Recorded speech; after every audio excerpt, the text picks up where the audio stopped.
Hello, hope you are all doing well.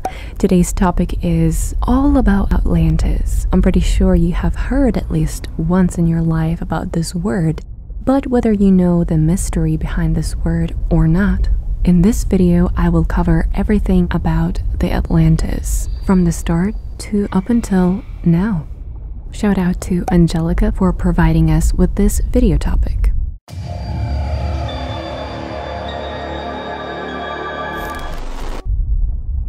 Atlantis, a likely mythical island nation mentioned in Plato's dialogues, Timaeus and Critias, has been an object of fascination among Western philosophers and historians for nearly 2,400 years. Plato, 424 to 328 before Christ, describes it as a powerful and advanced kingdom that sank in a night and a day into the ocean around 9600 before Christ. The ancient Greeks were divided as to whether Plato's story was to be taken as history or mere metaphor. Since the 19th century, there has been renewed interest in linking Plato's Atlantis to historical locations, most commonly the Greek island of Santorini, which was destroyed by a volcanic eruption around 1600 before Christ. Plato, through the character Critias and his dialogues, describes Atlantis as an island larger than Libya and Asia Minor put together, located in the Atlantic just beyond the Pillars of Hercules, generally assumed to mean the Strait of Gibraltar. Its culture was advanced and it had a constitution suspiciously similar to the one outlined in Plato's Republic. It was protected by the god Poseidon, who made his son Atlas king and namesake of the island and the ocean that surrounded it. As the Atlanteans grew powerful, their ethics declined.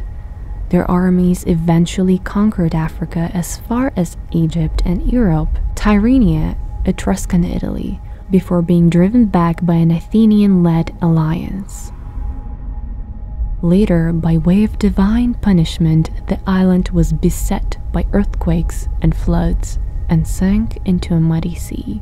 By the way, did you know that in 1679 the Swedish scientist Olaus Rudbeck published Atland, a 4-volume work in which he attempted to prove that Sweden was the original site of Atlantis and that all human languages were descended from Swedish. Though considered authoritative in his homeland, few outside of Sweden found Rudbeck's arguments convincing.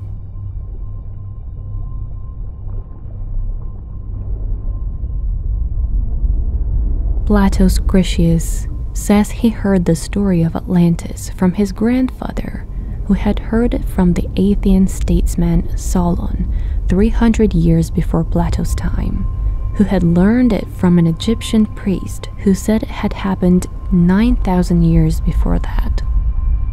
Whether or not Plato believed his own story, his intent in telling it seems to have been to boost his ideas of an ideal society, using stories of an ancient victory and calamity to call to mind before recent events such as Trojan War, or Athens' disastrous invasion of Sicily in 413 before Christ.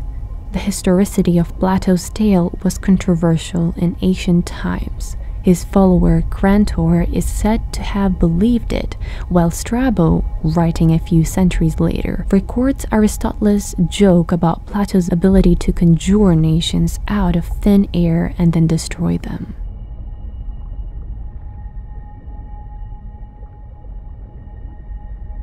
In the first centuries of the Christian era, Aristotle was taken at his word and Atlantis was little discussed.